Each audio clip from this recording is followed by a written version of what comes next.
Hey everyone, it's Alyse from Spicewalla, and today we're making Berbere Shakshuka.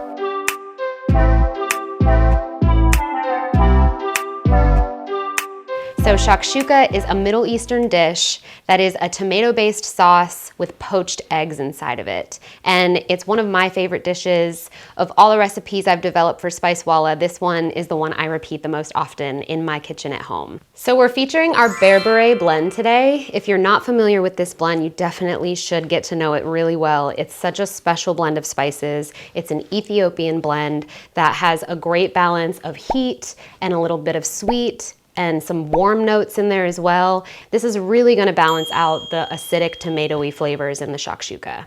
Okay, so for ingredients, I have 2 tablespoons of olive oil, 1 medium sweet Vidalia onion that I've just roughly chopped, 3 garlic cloves that I've minced, about 1/4 cup of roasted red peppers. You can use fresh bell peppers with this as well, but I really prefer the roasted. We have some fresh feta cheese for garnish, 1 28-ounce can of whole peeled tomatoes, tomato paste, some fresh chicken eggs, and some fresh herbs. Today I'm using parsley. You can really use any kind of herb that you have in your kitchen that you need to use up, but we'll be using parsley to garnish this today.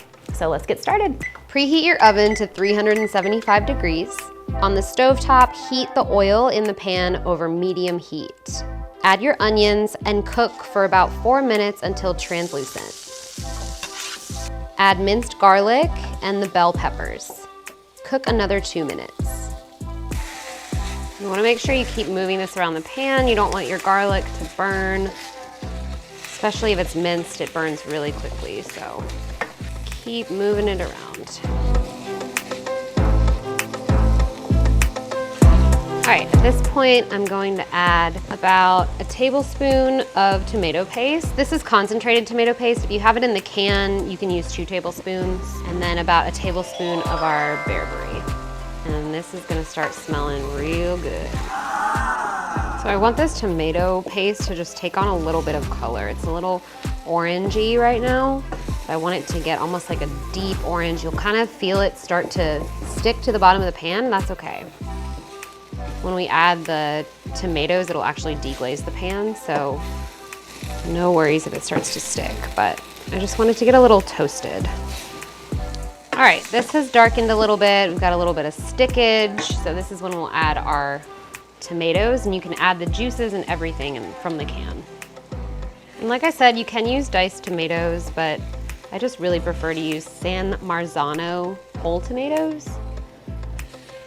I really like the flavor of them, and you can kind of just break them apart as they cook.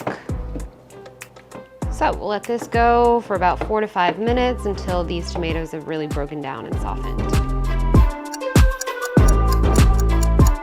Okay, so these tomatoes are nicely broken down. Our sauce has thickened a little bit, so I'm just gonna add a little bit of salt. There's salt in the Berbere, so you don't have to add a lot.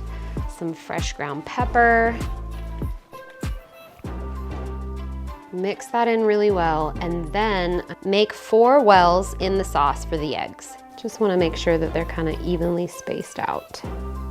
Crack the eggs directly into the pan and carefully place in the oven. Bake for about 8 minutes for a soft yolk, or longer if you prefer a harder yolk.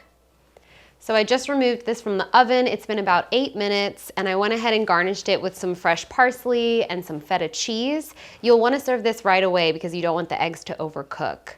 So one of my favorite ways to serve this is on some fried bread. So I just took some sourdough bread, fried it in oil, and I kind of make a toast out of it.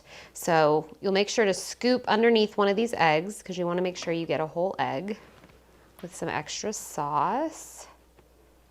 And I'm actually gonna scoop a little bit of extra sauce on here. So this thickens up quite a bit in the oven, you'll notice. So you wanna make sure you don't cook it too long on the stove because it will thicken.